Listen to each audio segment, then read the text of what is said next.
Bonjour, bienvenue au château de Compiègne.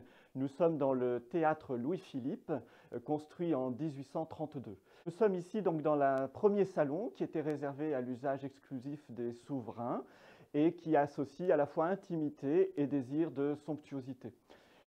Les banquettes évoquent une certaine notion de confort, tandis que l'alliance des tentures rouges avec le mobilier de bois doré renvoie au faste des réceptions impériales sous le Second Empire qui vont se poursuivre à l'époque des séries.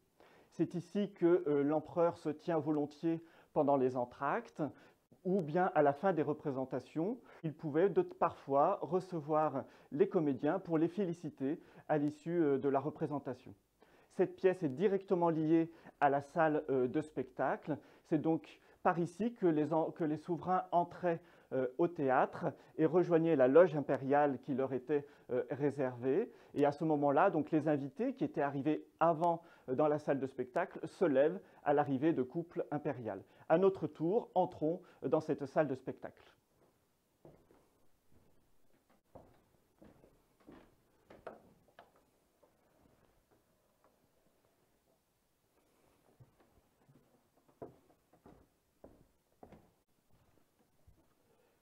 Le théâtre de Compiègne a été aménagé à l'occasion du mariage de Louise d'Orléans, la fille aînée du roi Louis-Philippe, avec Léopold, le premier roi des Belges. Les cérémonies ont lieu au château de Compiègne en août 1832.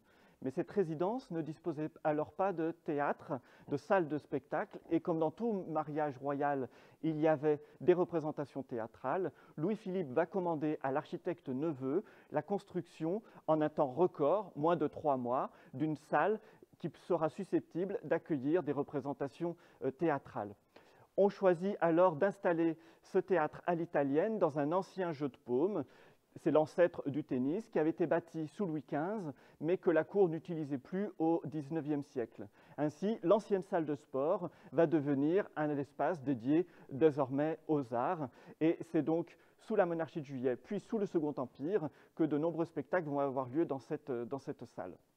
En effet, les cérémonies du mariage se déroulent à Compiègne en août 1832 et jusque-là, la résidence de Compiègne ne possédait pas de salle de spectacle. Et comme tout mariage royal s'accompagnait à l'époque de représentations théâtrales, eh bien, Louis-Philippe va commander à son architecte Neveu la création d'une salle de spectacle en un temps record, puisque c'est en moins de 3 mois. C'est un théâtre à l'italienne qui est bâti avec donc une succession de parterres, d'un premier balcon qui sert de loge royale puis impériale, et puis ensuite 2 autres rangs de balcons pour accueillir les différents invités de la cour, mais également les notables de la ville, puisque les représentations théâtrales étaient généralement ouvertes aux habitants de Compiègne. Merci beaucoup pour votre attention et à bientôt au château de Compiègne pour de nouvelles vidéos.